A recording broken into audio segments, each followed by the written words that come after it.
Security! Remove this homeless woman before she contaminates our lobby! Documents scattered across white marble like fallen leaves. Hotel CEO Marcus Sterling stood over the mess, adjusting his Rolex, while 30 smartphone cameras captured every second. Amara Johnson didn't flinch. At 42, she'd learned that silence spoke louder than shouting. Her faded jeans and canvas sneakers marked her as an outsider in the Grand Meridian's gold-plated world. The live stream comments exploded. "Kick her out! Security fails! Call the police!" Sterling's voice echoed off crystal chandeliers. "This establishment serves distinguished clientele, not whatever you are." Amara methodically collected her papers. Each movement is deliberate, controlled. Have you ever been judged so harshly by your appearance that strangers demanded your removal from a public space? The digital clock above reception glowed red, 3:47 p.m. Amara's phone buzzed against her thigh. She glanced down, a text that made her lips curve slightly upward. Board meeting confirmed, 4 o'clock p.m. sharp. Location verified. Sterling stepped closer, his shadow falling across her seated form, 6'2" of corporate authority looming over her 5'4" frame. The power dynamic was deliberate, theatrical. "Did security let in every vagrant from the street today?" His voice carried across the marble expanse.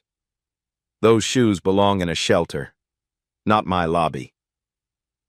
A woman in Chanel whispered to her husband, "How embarrassing. Standards really have dropped." The live stream audience grew hungrier. Fashion blogger at Luxury Life. Manhattan held her phone steady, followers climbing past 1,200. Comments flooded the screen faster than she could read them. "OMG, security failed! She smells from here. Call police now!" Sterling's eyes gleamed with righteous indignation. He'd built his reputation on exclusivity. The Grand Meridian didn't just offer luxury, it offered separation from people like her. "Ma'am." His tone could freeze champagne. "This is a business establishment, not a soup kitchen. Please gather your belongings and leave." Amara continued organizing papers with surgical precision. A Delta first-class boarding pass slipped from her briefcase. Sterling's Italian loafers stepped over it without noticing. "I have business here," she said quietly. Sterling's laugh was sharp as breaking crystal. "Business? What kind of business could you possibly have here?" The hotel manager materialized, Jennifer Walsh, 35, Stanford MBA, perfectly pressed navy suit. She'd climbed corporate ladders by reading rooms quickly. This room screamed liability. "Sir," Walsh addressed Sterling while avoiding eye contact with Amara, "shall I call building security? We can't have disruptions during afternoon service." 3 security guards flanked them now. The head of security, Rodriguez, looked uncomfortable. 20 years NYPD had taught him to recognize when situations felt wrong. This felt very wrong. Amara checked her phone again. The government seal on her wallpaper was visible for exactly 1 second, just long enough for the most observant viewers to wonder. 3:52 p.m. "Wait for what?" Sterling's voice rose. "Your dealer? Your next handout?"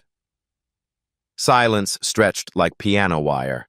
Hotel guests formed a loose semicircle, phones raised like weapons. The live stream count hit 2,000, then 2,500. Amara's fingers found something in her wallet. A flash of gold caught the light gone before anyone could focus. But Walsh saw it. Her expression flickered. "I don't know what shelter you escaped from," Sterling continued, "but this establishment maintains standards. Real standards."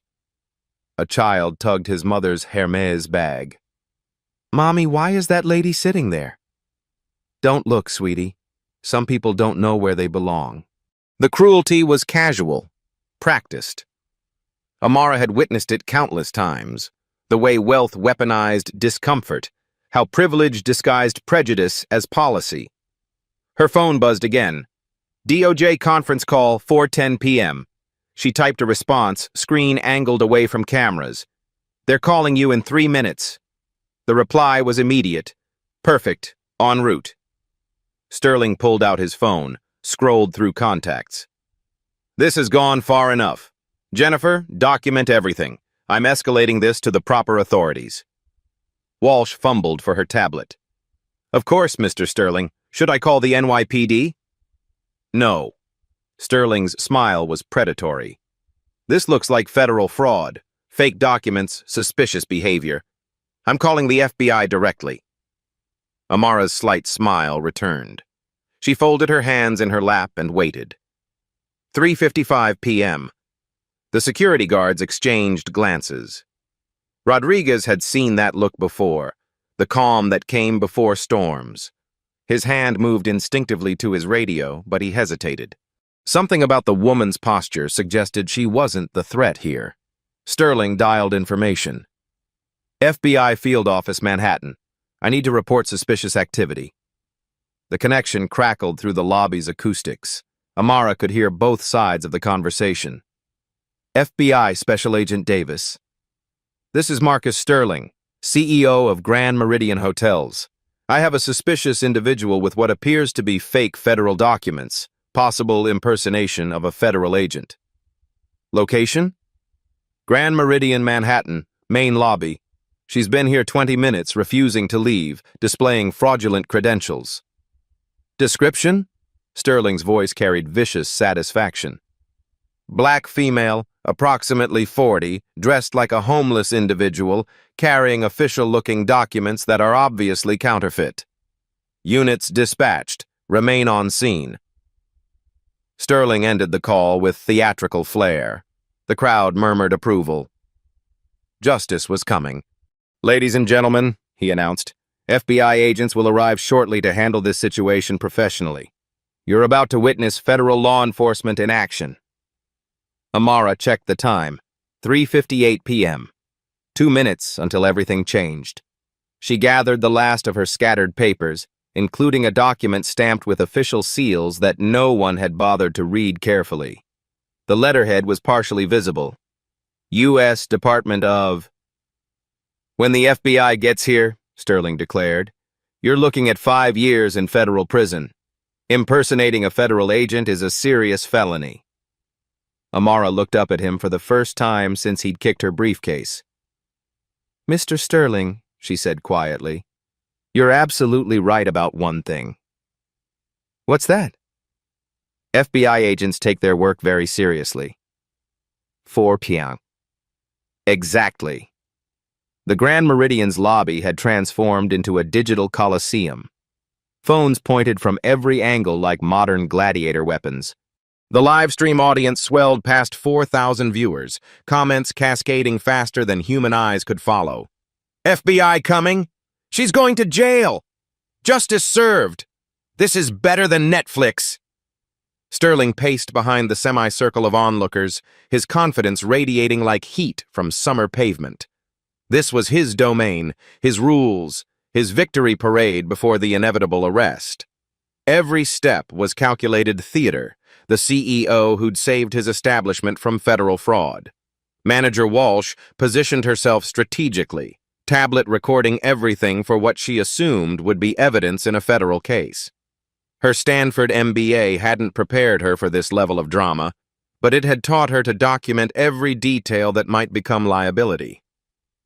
"How long until the FBI arrives?" whispered Mrs. Davidson, clutching her Birkin bag like armor. She'd been enjoying afternoon tea when the excitement began, and now she had front-row seats to federal justice. 10 minutes maximum, Sterling replied loudly enough for everyone to hear.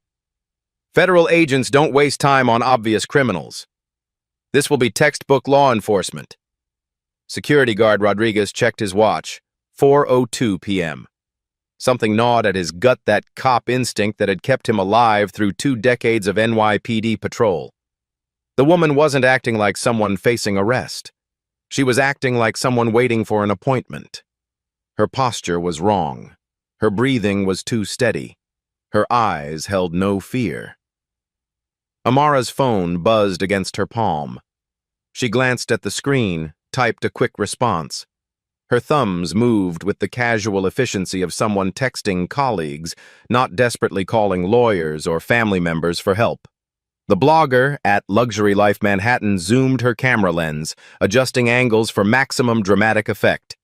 Her follower count had exploded 5,000 people watching live, sharing clips across every platform. This was her biggest break yet, the kind of viral content that launched careers. "Guys, this is absolutely incredible," she whispered to her phone, voice trembling with excitement. "The FBI is literally coming to arrest this woman who tried to fake being a federal agent. The sheer audacity is insane. Like, who does that?" 4:03 p.m. Sterling's phone rang with the sharp tone reserved for board members. Patricia Williams called from the corporate office in Chicago. "Marcus, I'm seeing social media posts about some major disturbance at your property. The legal team is asking questions." "Completely under control, Patricia. The FBI is handling a federal crime in progress. I'll brief you after the arrest, but this will demonstrate our unwavering commitment to security and legal standards." "Federal crime? Marcus, are you absolutely certain you're not overreacting? Sometimes these situations can be—" "Trust me on this one. I've got 30 witnesses, live stream evidence, and clear documentation of attempted federal impersonation. This will be a PR victory." Sterling ended the call with theatrical flair, his confidence infectious among the watching crowd. Several guests nodded approvingly at his decisive leadership. Walsh approached Sterling with her tablet, screen filled with timestamps and witness statements. "Sir, I have everything meticulously documented.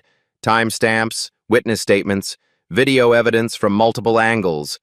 The legal department is going to absolutely love this case." The crowd had grown substantially. Hotel guests delayed their departures to witness federal justice in action. A family with 2 children pressed against the marble pillars, the parents using the moment as an educational opportunity about consequences. "Daddy, why doesn't she just leave if she's in trouble?" asked 8-year-old Sophie, pointing at Amara with innocent curiosity. "Because some people think rules don't apply to them, sweetheart. But they always learn eventually," her father explained, voice carrying clear disapproval. Amara overheard the exchange but didn't react. Her phone buzzed again, another message that made her glance toward the lobby entrance with the faintest hint of anticipation. 4:04 p.m.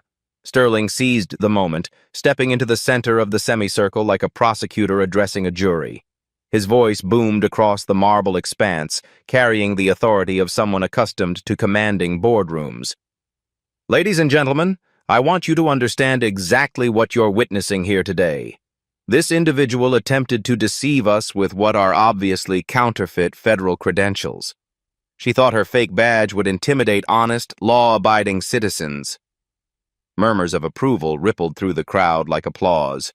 Phones recorded Sterling's impromptu speech for social media posterity, creating dozens of angles of the same moral victory.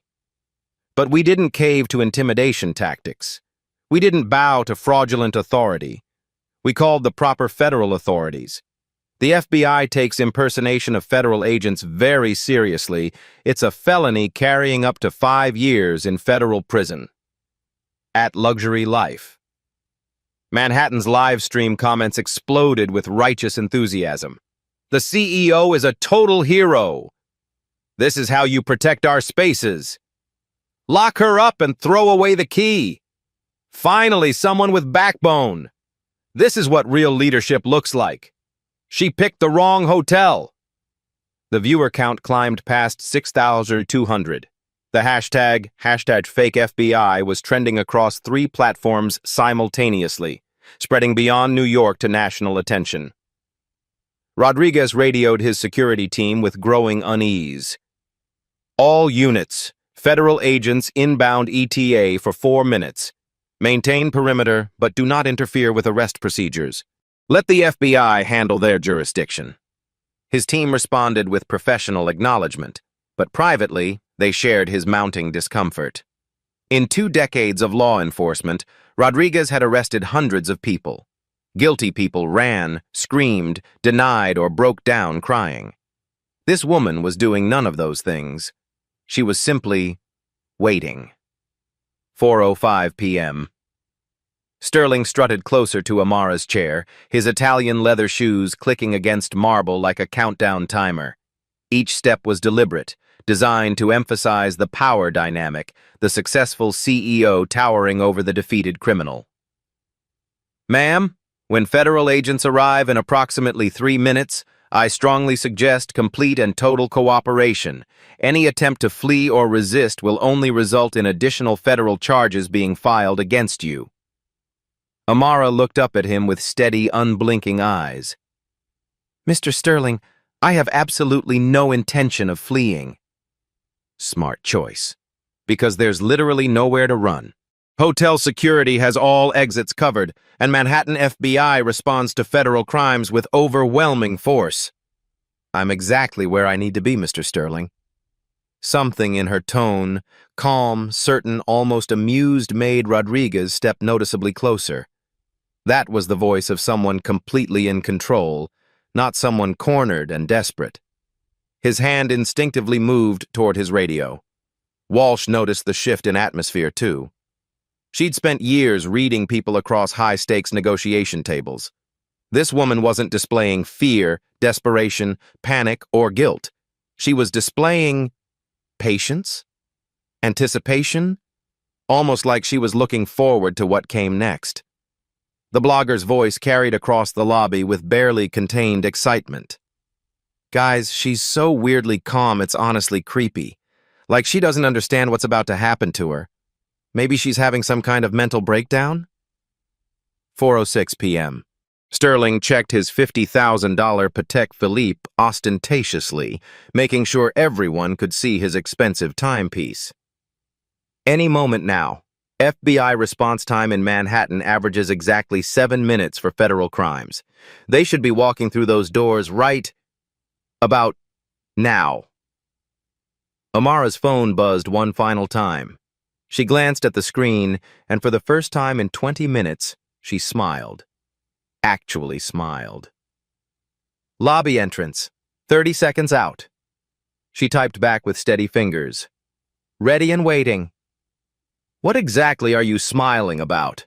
Sterling demanded, his voice sharp with sudden irritation. "This isn't remotely amusing. You're facing federal prison time." "Mr. Sterling," Amara said quietly, her voice carrying across the silent lobby, "you're absolutely right about one thing." "Which is what?" "FBI response times are remarkably consistent." The massive glass lobby doors opened with a soft, pneumatic hiss. 2 men in crisp, dark suits entered with the purposeful, measured stride that screamed federal law enforcement. Agent Williams, 45, 20-year FBI veteran with gray threading his temples and eyes that had seen everything. Agent Rodriguez, 38, compact build, sharp eyes that cataloged every detail in seconds. Sterling straightened his tie and approached them with the supreme confidence of a man who had just solved a federal crime and was about to be thanked for his civic duty. "Officers, thank you for responding so quickly and professionally." He pointed dramatically at Amara like a prosecutor indicating evidence. "There she is, the woman who's been impersonating a federal agent for the past 20 minutes. Both FBI agents stopped walking. Agent Williams froze mid-stride. Agent Rodriguez's expression shifted from professional alertness to something approaching shock. Both men looked at Amara sitting calmly in the lobby chair, surrounded by 30 hostile witnesses and dozens of recording devices, looking completely at peace with the world. Recognition dawned across their faces like sunrise breaking over mountains. The moment everything would change had arrived. 4:08 p.m. Exactly. "Sir," Agent Williams said carefully, his voice carrying 20 years of federal training, "can you please repeat exactly what you reported?" Sterling's chest swelled with righteous pride. This was his moment, the successful CEO who'd protected his establishment from federal fraud. "I said arrest that woman immediately. She's been impersonating an FBI agent for 20 minutes, trying to intimidate my guests and staff with obviously fake credentials. Agent Rodriguez stepped forward, his voice measured and deadly serious. Mr. Sterling, let me make sure I understand correctly. You called the Federal Bureau of Investigation to report someone impersonating an FBI agent? Exactly! Look at her!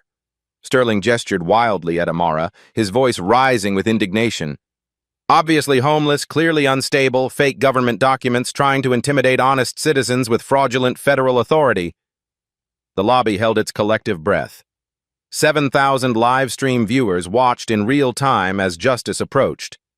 The hashtag #FakeFBI exploded across social media platforms with the velocity of wildfire. Agent Williams approached Amara's chair with deliberate steps. His partner flanked him, both men moving with the synchronized precision of federal agents who'd worked together for years. What happened next would be replayed on social media for months. Both FBI agents stopped exactly 3 feet from Amara's chair. Both straightened to rigid military attention. Both raised their right hands in crisp, textbook-perfect salutes. Special Agent Johnson, Agent Williams said with unmistakable respect, his voice carrying across the marble expanse like a judge's gavel. Ma'am, we weren't notified you were conducting undercover operations at this location. The silence that followed was absolute. 7,000 people watching the live stream simultaneously stopped breathing. 30 witnesses in the lobby stood frozen like museum statues. Sterling's confident smile didn't just disappear, it disintegrated like sandcastles hit by tsunami waves. Wait! His voice cracked like ice breaking under pressure. What did you just say? Agent Rodriguez maintained his salute while addressing the crowd with federal authority. Ladies and gentlemen, you are in the presence of Senior FBI Special Agent Amara Johnson, Financial Crimes Division, 18 years of distinguished federal service. The live stream exploded. Holy shit, no way. She's a real FBI? CEO is fucked. This can't be happening. Plot twist of the century at Luxury Life. Manhattan's phone nearly slipped from her trembling hands. 8,000 viewers and climbing. This wasn't just viral content. This was internet history. Sterling stumbled backward, his Italian leather shoes sliding on marble. This is impossible. She's homeless. Look at her clothes, her appearance. This has to be some kind of mistake. Agent Williams lowered his salute but maintained formal posture. Sir, Agent Johnson is one of our most decorated undercover investigators. We've worked with her on multiple federal cases involving financial discrimination and civil rights violations. The words hit Sterling like physical blows. Financial discrimination, civil rights violations. The implications crashed over him in waves of growing horror. Amara stood slowly, her movement fluid and controlled. For the first time in 20 minutes, she commanded the room's attention not as a victim, but as federal authority. She reached into her weathered briefcase, the same briefcase Sterling had kicked across the floor, and withdrew her FBI credentials in a leather wallet that had seen years of federal service. The badge caught lobby lights like a mirror reflecting truth.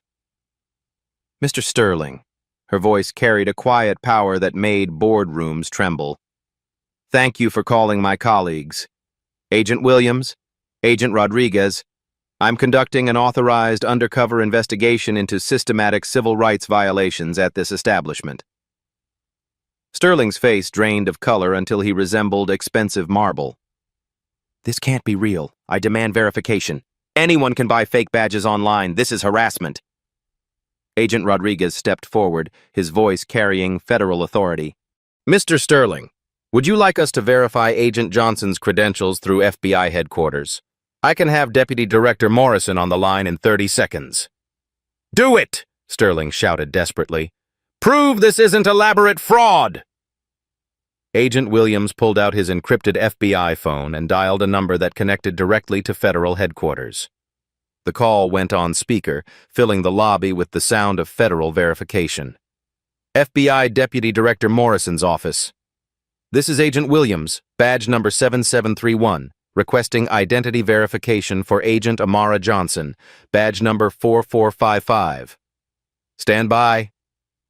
30 seconds of digital silence felt like 30 years. Agent Johnson verified. Senior Special Agent, Financial Crimes Division, currently assigned to Operation Equal Access, a multi-state investigation into hospitality industry discrimination. Agent Johnson has full federal authority for this investigation. Sterling's legs nearly buckled. The crowd of supporters began stepping away from him like he'd contracted a contagious disease. Agent Rodriguez addressed the watching crowd with federal precision. Ladies and gentlemen, filing false reports against federal agents is a serious federal crime. Mr. Sterling has potentially committed multiple felonies in the past 20 minutes. Amara opened her laptop, the same device Sterling had dismissed as homeless desperation, and connected to FBI servers through encrypted channels. Data filled the screen with the precision of federal investigation. Mr. Sterling, for the past 18 months, the FBI Financial Crimes Division has been investigating systematic discrimination at Grand Meridian hotels. Your establishment has been flagged for suspicious patterns of service denial, overcharging, and civil rights violations, specifically targeting minorities. The live stream comments shifted from celebration to shock. 18 months of investigation.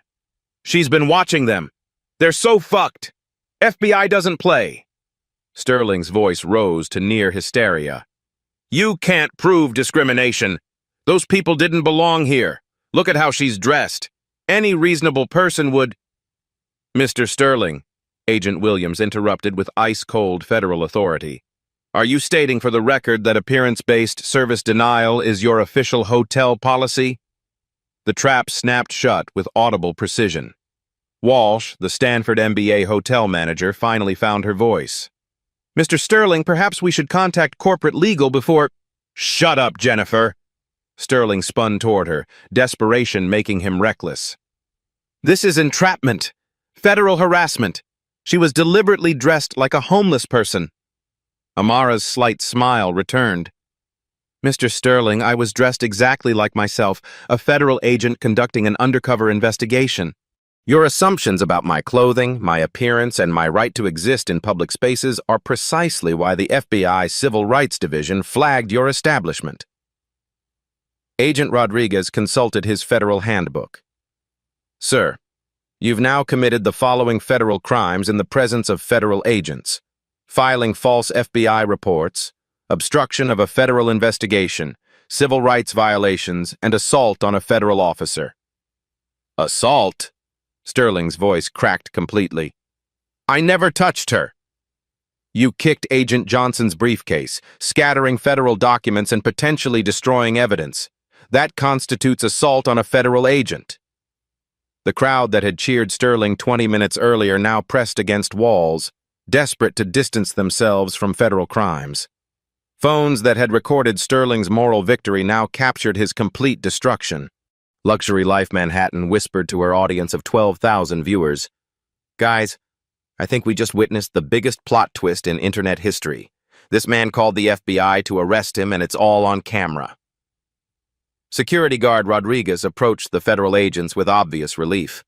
20 years of cop instincts had been screaming warnings, and now everything made sense. Agent Johnson, he said respectfully, I want to state for the record that Mr. Sterling's behavior felt wrong from the beginning. Hotel security had no issues with your presence. Amara nodded in acknowledgement. Thank you, Rodriguez. Your instincts were correct. Sterling made one final desperate attempt at control. This is harassment. I'm calling my lawyers. I'm calling the board. I'm calling... Mr. Sterling, Amara interrupted with quiet federal authority, you're welcome to call anyone you'd like. However, there's something else you should know about why the FBI is here today. Agent Williams stepped closer, federal authority radiating from every word. Sir, this investigation involves potential federal charges that could result in 25 years in federal prison and personal asset forfeiture in excess of $50 million. The lobby fell silent, except for the sound of Sterling's world collapsing in real time. 4:15 p.m. Everything had changed. Agent Williams consulted his federal case file with the precision of a surgeon reviewing medical charts. Mr. Sterling, before we discuss potential charges, Agent Johnson would like to present the scope of our 18-month investigation. Amara opened her FBI laptop and connected to the lobby's presentation system. Sterling had installed the state-of-the-art display to impress corporate clients. Now it would showcase his destruction in high-definition detail. Data cascaded across the screen with federal precision. Grand Meridian Hotels, financial analysis. Annual revenue, $2.347 billion. Sterling's division contribution, 31%, $727.6 million. Average daily room rate, $485 occupancy rate, 78.3% net profit margin, 12.4%, $291.2 million annually. Sterling stared at his own corporate numbers displayed like evidence in a federal courtroom. How did you obtain confidential financial data? Agent Rodriguez stepped forward with federal authority. Mr. Sterling, FBI Financial Crimes Division has subpoena power for suspected civil rights violations. We've been monitoring your establishment's discriminatory pricing patterns for 18 months. The screen shifted to devastating specificity. Discriminatory pricing analysis. White customers' average charge, $485 per night. Black customers' average charge, $687 per night. Hispanic customers' average charge, $643 per night. Asian customers' average charge, $598 per night. Additional fees imposed on minorities, 73% higher. Room upgrade denials for minorities, 89% rate. This is impossible. Sterling's voice cracked with desperate denial. We don't track customer races. This data is fabricated. Amara's fingers moved across her laptop with federal efficiency. Mr. Sterling, facial recognition software combined with payment processing data creates remarkably accurate demographic analysis. FBI Tech Division specializes in this type of pattern recognition. The mathematical precision was devastating. Federal violations calculation. Documented incidents of discrimination, 847 cases. Federal penalty per incident, $55,000. Total potential fines, $46,585,000. Sterling's personal liability, $23,292,500. Criminal charges. Potential, 25 years federal prison. Sterling's expensive suit began showing sweat stains despite the lobby's perfect climate control. You can't prove intent. Price variations happen for legitimate business reasons. Agent Williams pulled out his federal handbook, flipping to relevant statutes with practiced precision. Mr. Sterling, under Title II of the Civil Rights Act and federal housing discrimination statutes, intent is not required. Pattern evidence is sufficient for federal prosecution. The lobby crowd had grown to over 50 people, phones recording every moment for social media posterity. At Luxury Life Manhattan's live stream had exploded to 15,000 viewers, comments flowing like digital rapids. FBI brought receipts. Federal investigation is no joke. They have everything. Sterling is finished. Amara advanced to the next screen with federal methodicality. Personal asset analysis, Marcus Sterling. Primary residence, $4.7 million, Manhattan penthouse. Secondary properties, $8.2 million, Hamptons Aspen. Investment portfolio, $12.8 million. Grand Meridian stock options, $23.4 million. Luxury assets, $3.2 million. Cars, art, jewelry. Total net worth, $52.3 million. Under federal asset forfeiture laws, Agent Rodriguez explained to the watching crowd, proceeds from civil rights violations can be seized by the federal government. Mr. Sterling's entire net worth is potentially subject to forfeiture. Sterling's legs nearly buckled. He grabbed a marble pillar for support. his carefully cultivated corporate image crumbling in real time. "This is harassment, government overreach. I'm calling my lawyers immediately." "Please do," Amara said with quiet federal authority. "However, your legal team should know that the FBI has documented evidence of your discriminatory statements from today, witnessed by federal agents and recorded by dozens of civilians." The screen displayed Sterling's own words with timestamp precision. Sterling's discriminatory statements. Today, 3:47 p.m. Remove this homeless woman before she contaminates our lobby. 3:52 p.m. Those people don't belong here. 4:04 p.m. Some people think rules don't apply to them. 4:06 p.m. Obviously homeless, clearly unstable. 4:12 p.m. Those people didn't belong here anyway. Each quote appeared with audio verification and multiple camera angles from witness phones. The federal case was airtight. Agent Williams addressed the crowd with federal precision. "Ladies and gentlemen, you've witnessed federal crimes in progress. Your recorded evidence will be preserved for federal prosecution." Hotel manager Walsh finally found courage to speak, her Stanford MBA calculating damage control. Agent Johnson, Grand Meridian Corporate Headquarters, was not aware of any discriminatory policies. This appears to be isolated to Mr. Sterling's individual actions. Sterling spun toward her with desperate fury. "Jennifer, don't you dare throw me under the bus. You implemented these policies too." "Mr. Sterling," Walsh stepped away from him visibly, "I followed pricing guidelines you established. If those guidelines were discriminatory, that's your responsibility, not mine." The federal trap tightened with corporate precision. Amara's phone rang with the distinctive tone reserved for FBI leadership. She answered the speaker, filling the lobby with federal authority. "Agent Johnson, this is Deputy Director Morrison. I'm seeing reports of a situation requiring federal intervention." "Sir, Operation Equal Access has reached a critical phase. We have the primary target in federal custody and comprehensive evidence of systematic civil rights violations." "Excellent work, Agent Johnson. What's your recommendation for resolution?" Sterling found his voice in desperation. "This is harassment. I demand to speak with FBI leadership. This agent is conducting illegal entrapment." Deputy Director Morrison's voice carried decades of federal authority. "Mr. Sterling, Agent Johnson operates under my direct authorization. Are you claiming federal agents are conducting illegal activities?" The question hung in the air like a noose. Accusing FBI leadership of illegal conduct was federal crime territory. No. I'm saying this investigation is harassment based on appearance assumptions." "Mr. Sterling," Morrison's voice cut through static with federal precision, "Agent Johnson's appearance was irrelevant to your discriminatory actions. Federal law protects all citizens regardless of clothing, economic status, or race." Amara consulted her federal case file with surgical precision. "Mr. Sterling, FBI offers you 3 options for resolution.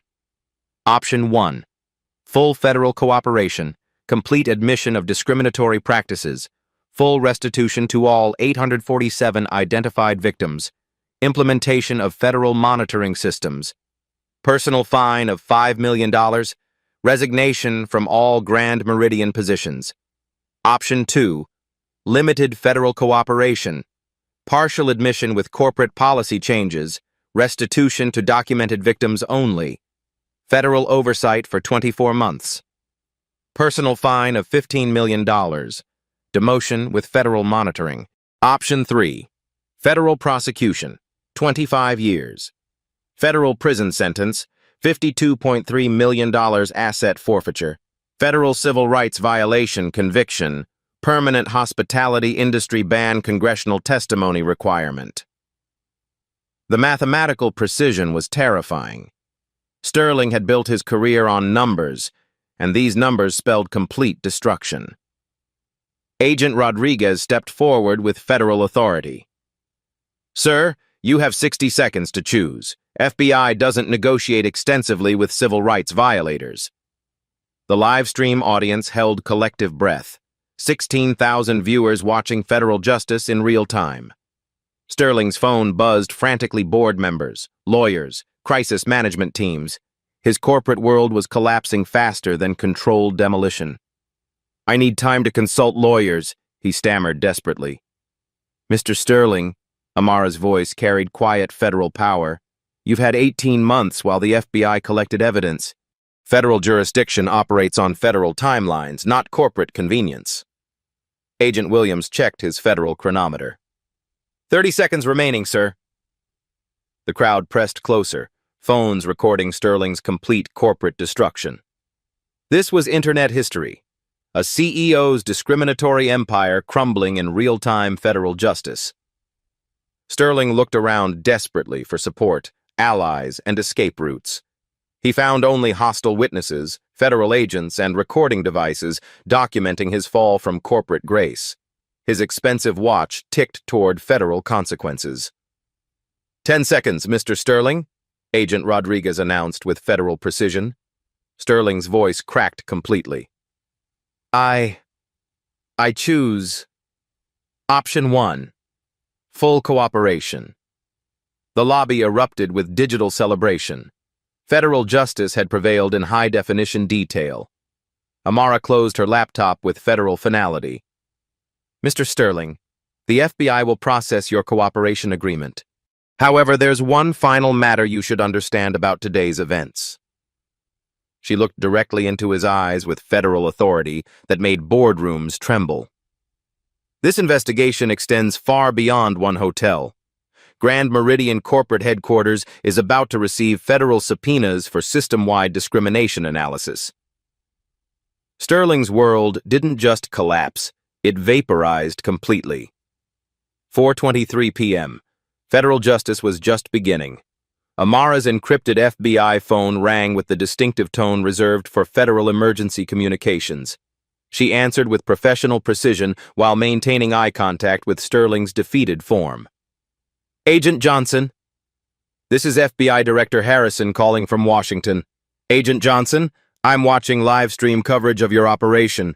Outstanding federal work under difficult circumstances." The call went on speaker, filling the lobby with the highest level of federal authority. 17,000 live stream viewers suddenly found themselves connected to FBI headquarters in real time. "Thank you, Director. Operation Equal Access has achieved primary objectives with comprehensive evidence collection." "Agent Johnson, I'm authorizing immediate implementation of federal remediation protocols. Grand Meridian Hotels will serve as a national model for civil rights compliance in the hospitality industry." Sterling's remaining corporate allies began distancing themselves with visible panic. Hotel manager Walsh stepped away from him like he carried contagious federal liability. Director Harrison's voice carried decades of federal authority. "Mr. Sterling, you've chosen full cooperation. The FBI appreciates your decision to accept responsibility rather than forcing expensive federal prosecution." Sterling could barely form words. "Director, yes, full cooperation." "Excellent. Agent Johnson will oversee immediate implementation of federal requirements. Any deviation from agreed protocols will result in automatic federal prosecution." The line disconnected, leaving Sterling alone with the weight of federal consequences. Amara opened a new file on her FBI laptop with systematic precision. The lobby display screen showed federal requirements with mathematical clarity. Immediate federal compliance requirements. Phase 1, Executive Actions, 24 hours. Sterling's immediate resignation from all Grand Meridian positions. Public federal apology admitting discriminatory practices. $5 million, personal fine deposited to Federal Restitution Fund. Surrender of all Grand Meridian access cards and corporate assets. Federal monitoring device installation for 24-month compliance period. Phase 2, Corporate Restructuring, 72 hours. New CEO appointment, subject to FBI approval. Federal Civil Rights Officer installation at executive level. Complete staff retraining using FBI-approved curriculum. Implementation of federal pricing transparency system. Monthly federal audits for minimum 36 months. Phase 3. Victim restitution, 30 days. Full refunds to all 847 documented discrimination victims. Additional compensatory damages averaging $12,500 per victim. Federal Victim Assistance Fund establishment, $15 million. Public database of affected customers for ongoing support. Free legal services funded by Grand Meridian for civil lawsuits. Agent Williams approached Sterling with federal documentation requiring immediate signature. Sir, these documents formalize your cooperation agreement with federal authorities.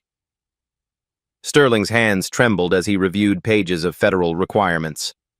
His corporate empire, built over 20 years, was being dismantled with surgical precision. Agent Johnson, Walsh interrupted carefully. Grand Meridian Corporate Headquarters is prepared to exceed federal requirements for compliance. Amara nodded acknowledgement while typing federal updates. Ms. Walsh, corporate cooperation will be evaluated separately. Mr. Sterling's personal violations require individual accountability. The lobby crowd watched with fascination as federal justice operated with clockwork efficiency. Phones captured every signature, every federal requirement, every moment of Sterling's corporate destruction. At Luxury Life. Manhattan whispered to 18,000 viewers, "Guys, we're literally watching the federal government dismantle a CEO's entire life in real time. This is unprecedented." Agent Rodriguez consulted his federal enforcement manual. Mr. Sterling, you have 48 hours to vacate your corporate office and surrender all company property. Federal marshals will oversee the transition. Sterling's voice cracked completely. What about my staff? My projects? 20 years of work? Sir, Amara's tone carried federal finality. Discrimination has consequences. Federal law prioritizes victims' rights over perpetrators' convenience. The screen displayed immediate corporate changes with federal precision. Grand Meridian leadership transition. Sterling, immediate termination for federal violations. Walsh, probationary status pending federal review. Rodriguez, security, promoted to interim safety officer, federal compliance officer, installation within 72 hours. New CEO, subject to FBI background investigation. Security guard Rodriguez stepped forward with obvious relief.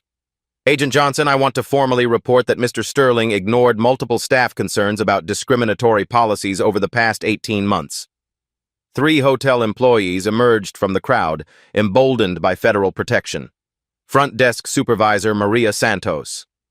Agent Johnson, Mr. Sterling ordered us to charge minorities higher rates and deny room upgrades. We were afraid to report it. Housekeeping manager Janet Kim. He made racist comments about guests regularly. We documented incidents but had no safe way to report them. Concierge David Thompson. Federal whistleblower protection means we can finally tell the truth about what's been happening here. Amara made federal notes with systematic precision.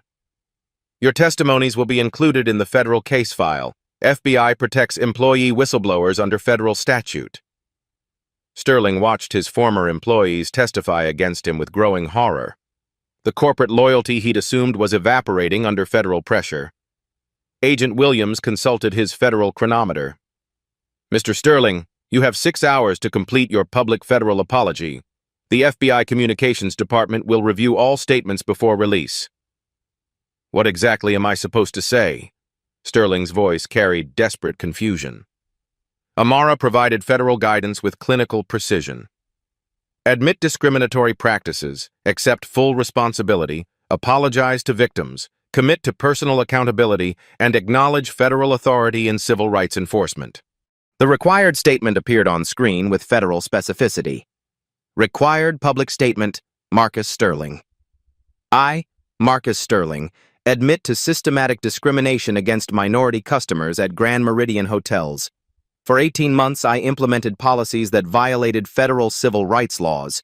I charged minorities higher rates, denied equal services, and created hostile environments based on race and appearance. I take full responsibility for these federal violations. I apologize unreservedly to the 847 documented victims and their families. My actions were wrong, illegal. and contrary to American values. I accept federal consequences, including resignation, financial penalties, and ongoing federal monitoring. I commit to personal accountability and support FBI efforts to ensure equal treatment for all Americans. Federal civil rights laws exist to protect all citizens. I failed to uphold these laws and deeply regret the harm I caused. Sterling stared at his corporate obituary displayed in high-definition federal precision. Every word was accurate, devastating, and legally binding. Once you sign this statement, Agent Rodriguez explained with federal authority, it becomes part of permanent federal records and can be used in future legal proceedings. The live stream audience watched Sterling's complete corporate destruction with digital fascination. This was more than viral content. This was federal accountability in real time.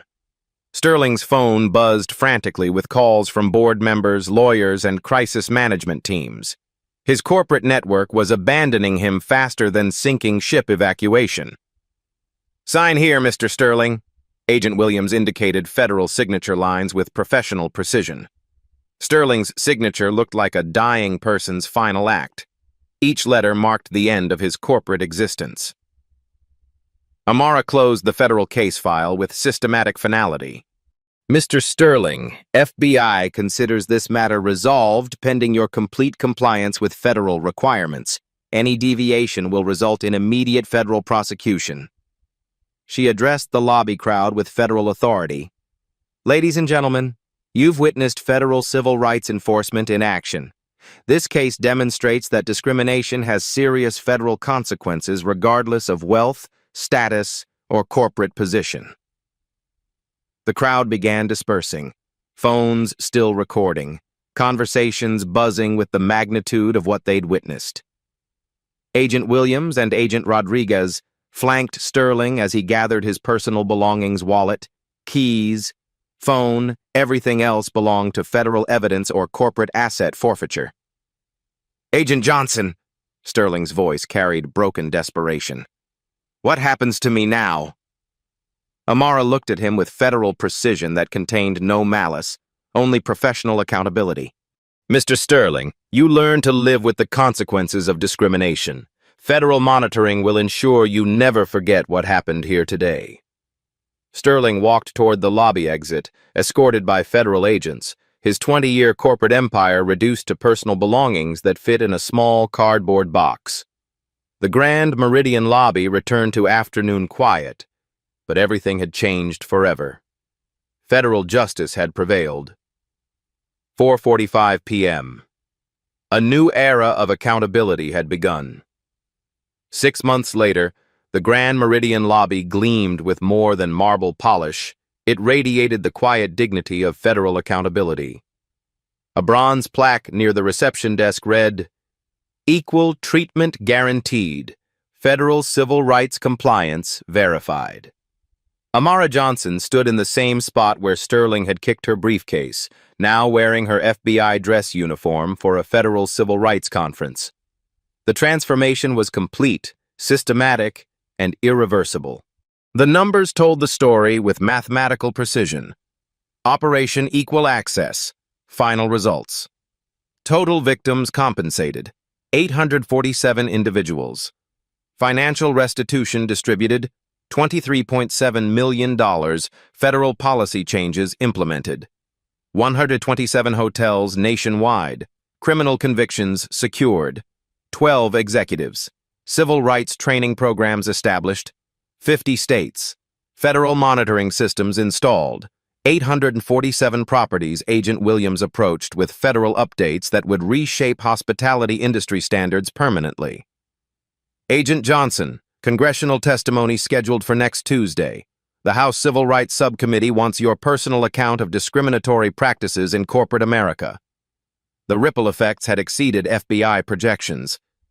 Sterling's public destruction had triggered federal investigations nationwide, exposing systematic discrimination across multiple industries. Sterling's final consequences: federal conviction, civil rights violations, obstruction of justice, prison sentence, 18 months, federal minimum security, financial penalties, $5.2 million personal fines. Asset forfeiture, $12.8 million seized for victim compensation. Professional licenses, permanently revoked in hospitality industry. Federal monitoring, lifetime civil rights compliance tracking. The former CEO now worked part-time at a community nonprofit. His federal monitoring ankle bracelet a constant reminder that discrimination carries permanent consequences. But Sterling's destruction was only the beginning. National legislative impact.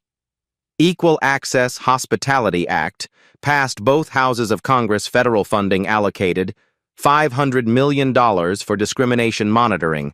FBI Civil Rights Division expanded. 200 additional agents. Mandatory federal training. All hospitality workers, nationwide. Federal hotline established. 1-800-Civil Rights. Annual federal audits required for all major hotel chains. At Luxury Life Manhattan, now with 2.3 million followers, had transformed from fashion blogger to civil rights advocate. Her live stream of Sterling's federal destruction had become internet legend, viewed over 50 million times across all platforms. 2 years ago, I filmed what I thought was justice, she said in her latest video. I didn't understand I was documenting federal civil rights enforcement that would change everything. The hotel staff had flourished under federal oversight. Maria Santos was promoted to general manager. Janet Kim headed the new federal compliance department. David Thompson trained hospitality workers nationwide in civil rights protocols. Security guard Rodriguez became FBI consultant, helping design federal monitoring systems that prevented discrimination before it occurred. Agent Johnson taught us that real security means protecting everyone's civil rights, he explained to congressional investigators. Federal oversight made us better at our jobs. Amara's federal recognition had exceeded career expectations. Agent Johnson's achievements, promoted, FBI Deputy Director, Civil Rights Division. Federal commendations, Presidential Award for Civil Rights Excellence. Speaking engagements, 127 universities, law schools, federal agencies. Published research, undercover federal investigation techniques, training programs, FBI Academy curriculum development. Congressional testimony, 12 appearances on civil rights enforcement. The Grand Meridian case had become a federal law enforcement legend, studied in FBI academies worldwide as a perfect example of undercover civil rights investigation. But the deeper transformation was cultural, not just legal. Societal impact. Measurement. Federal discrimination reports increased. 340% nationwide corporate policy changes. 2,147 companies voluntarily implemented bias training. Federal prosecutions, 89 civil rights cases filed using Sterling precedent. Educational initiatives. 12,000 schools added civil rights curriculum. Media coverage. 50,000 news articles on appearance-based discrimination. Social media awareness. Hatch appearance. Discrimination reached 50 million people. Amara addressed the lobby crowd during the federal conference, her voice carrying the quiet authority that had transformed corporate America. 6 months ago, a CEO kicked my briefcase across this marble floor because he assumed my appearance determined my worth. Today, federal law ensures that assumption is a criminal act. The audience hotel executives, federal agents, civil rights lawyers, listened with respectful attention to the woman who'd changed their industry permanently. Real change doesn't come from anger or retaliation. It comes from intelligence, patience, and absolute commitment to federal civil rights law. When we respond to discrimination with federal accountability, we transform systems, not just situations. She looked directly into news cameras broadcasting live to federal agencies nationwide. If you've experienced discrimination based on appearance, economic status, race, or any protected category, understand this. Federal law protects you. The FBI investigates discrimination seriously. Your civil rights matter. Call to action. Federal participation. Here's what every American can do right now. Document everything. Photos, videos, witness statements. Federal cases require evidence. Report immediately. FBI Civil Rights Division 1-800-Civil Rights. Federal agents respond to discrimination. Know your rights. Federal law prohibits appearance-based discrimination in public accommodations. Share your story. Congressional testimony, social media advocacy, community organizing. Federal policy changes when citizens demand accountability. Support federal enforcement. Contact representatives. Vote for civil rights funding. Volunteer with advocacy organizations. Amara's final words carried federal authority that had transformed a nation's understanding of civil rights. Marcus Sterling thought federal badges could be faked, federal authority could be dismissed, and federal agents could be intimidated by corporate power. He learned that federal civil rights enforcement is real, permanent, and non-negotiable. The live stream reached 100,000 viewers across federal agencies, universities, and advocacy organizations. Remember, you don't need expensive clothes, corporate titles, or social status to demand dignity. You need courage, federal law, and the unshakable belief that every American deserves equal treatment. Amara Johnson walked into this lobby as a target of discrimination and walked out as an agent of federal change. Her federal badge proved that intelligence and determination can topple any system built on prejudice. Share this story. Comment on your experiences with discrimination. Subscribe for more federal civil rights victories. Federal justice works when citizens demand accountability. The Grand Meridian lobby returned to quiet afternoon service, but America had changed forever. Federal civil rights enforcement had become personal, immediate, and unstoppable.